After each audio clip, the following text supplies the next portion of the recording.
Hey everybody, this week we are going to be talking about the basics of science and the content areas of science that we will cover in this particular class, and they're pretty broad in general. So in discussion this week, I'm going to ask you to respond to these questions as part of our online discussion board. So think about what you remember science education being like in school.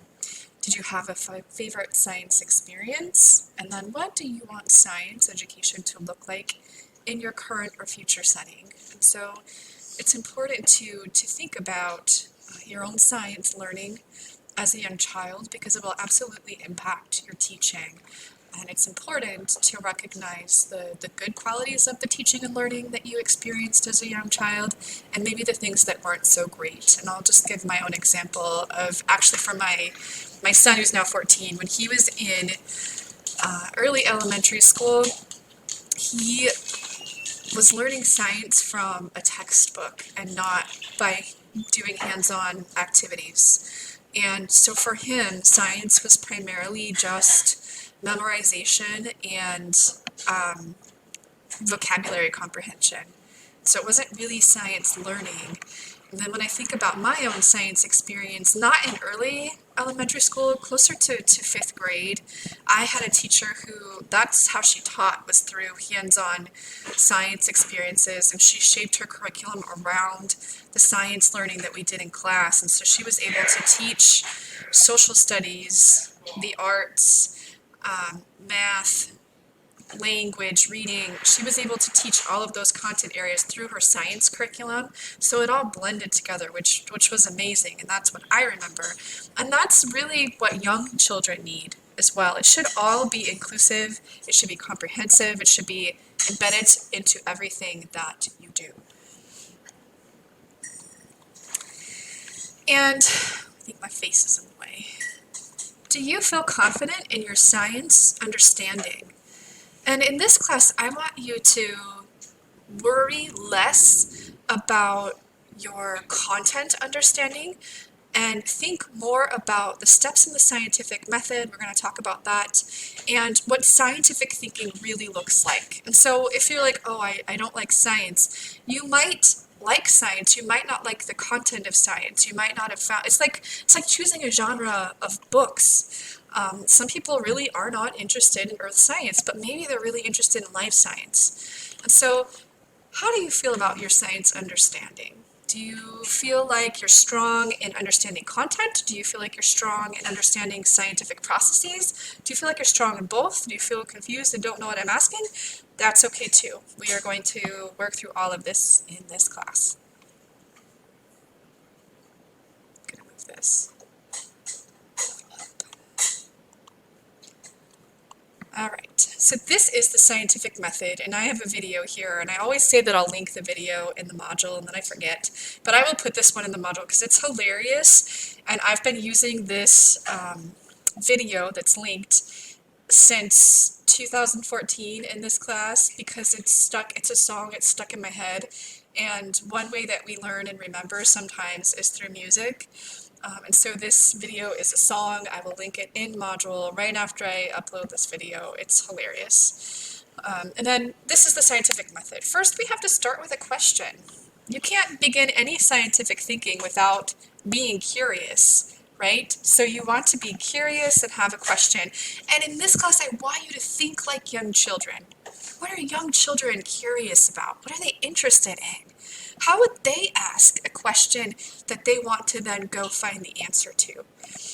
And of course, once you have your question, you have to do some research. You have to do some learning about the question and the topic that you're interested in. And then you develop a hypothesis. Okay, I've done this research. Maybe let's just do something really simple. Do all apples have seeds? Maybe that's our question. And then we have to do the research and cut them open, or maybe the research is reading books. The hypothesis is then what we think the answer will be. Then we do the experiment to find out, and then we do an analysis, and then we report out the final answer. So when you are creating science lessons for this class, I want you to think through this process. What would this process look like with young children? And you might not get to all of the steps in a small group lesson. It might be something that carries over into a second lesson or a third lesson. But I want you to be thinking about how you can work through the scientific method when you're doing your small group science lesson plans, which you will be working on in the coming weeks. Let's go over the content areas of science. So earth science is any of the various sciences such as astronomy, geography, geology, oceanography, or meteorology and climatology that deal with the earth, its composition, or any of its changing aspects. So erosion is earth science. Erosion is earth science. Rain and the rain system, the rain cycle is earth science. Sometimes people get mixed up here when they think of oceanography.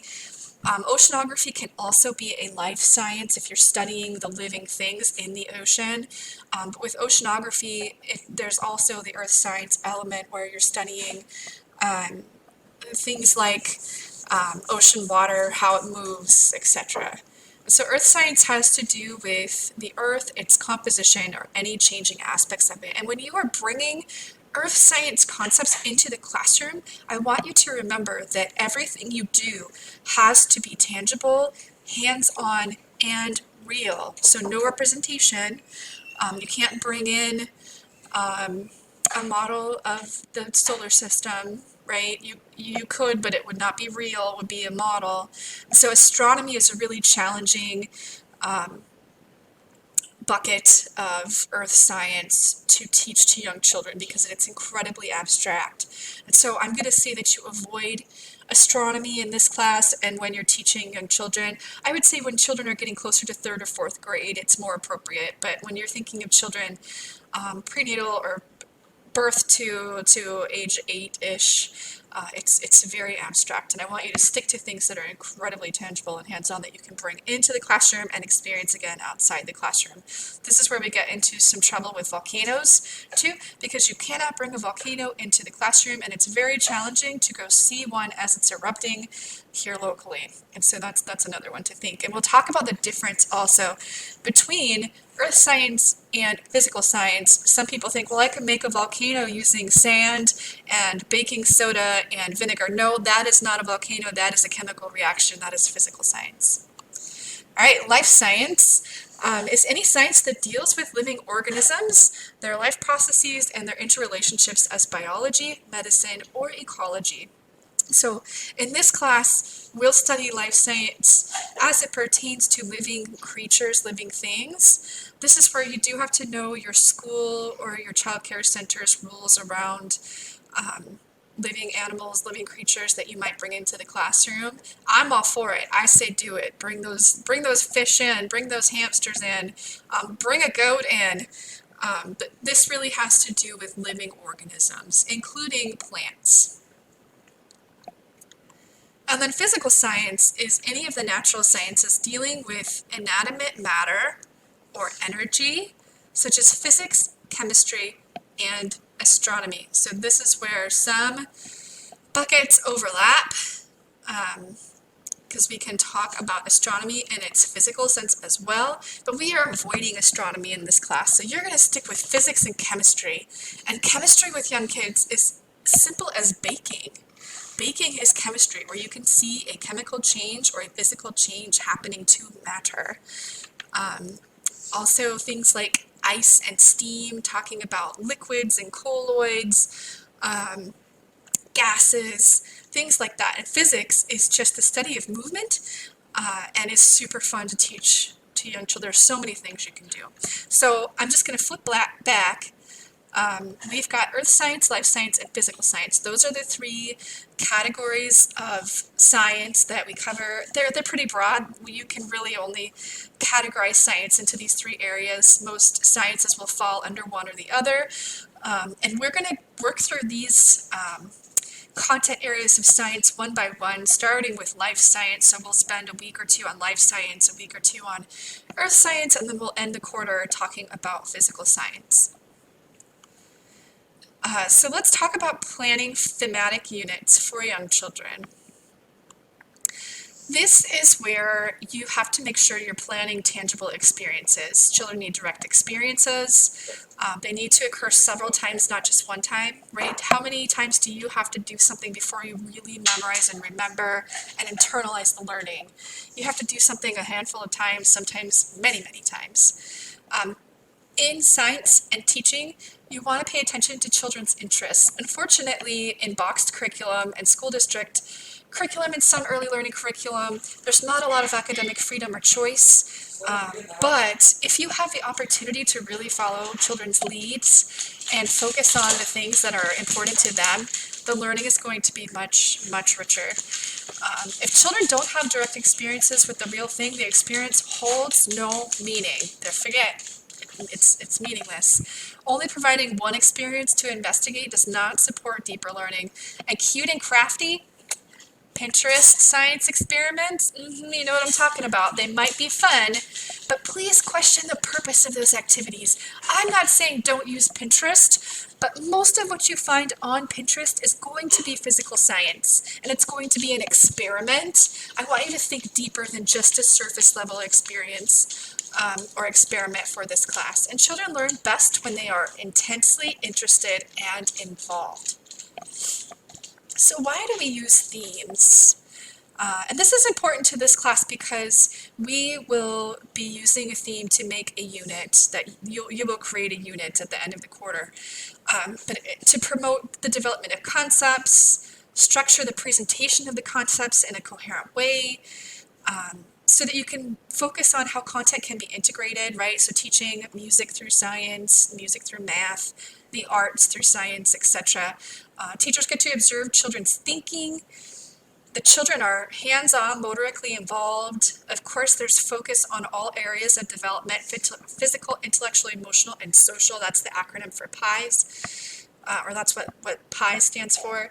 And then content in one activity can lead to new content in a new activity, helps build background knowledge, promotes group cohesiveness when everyone's feeling excited about the same interests. Children's perspectives do change with new information, so you get to see how their minds grow and develop and think about new information. And this style really does accommodate children's changing interests.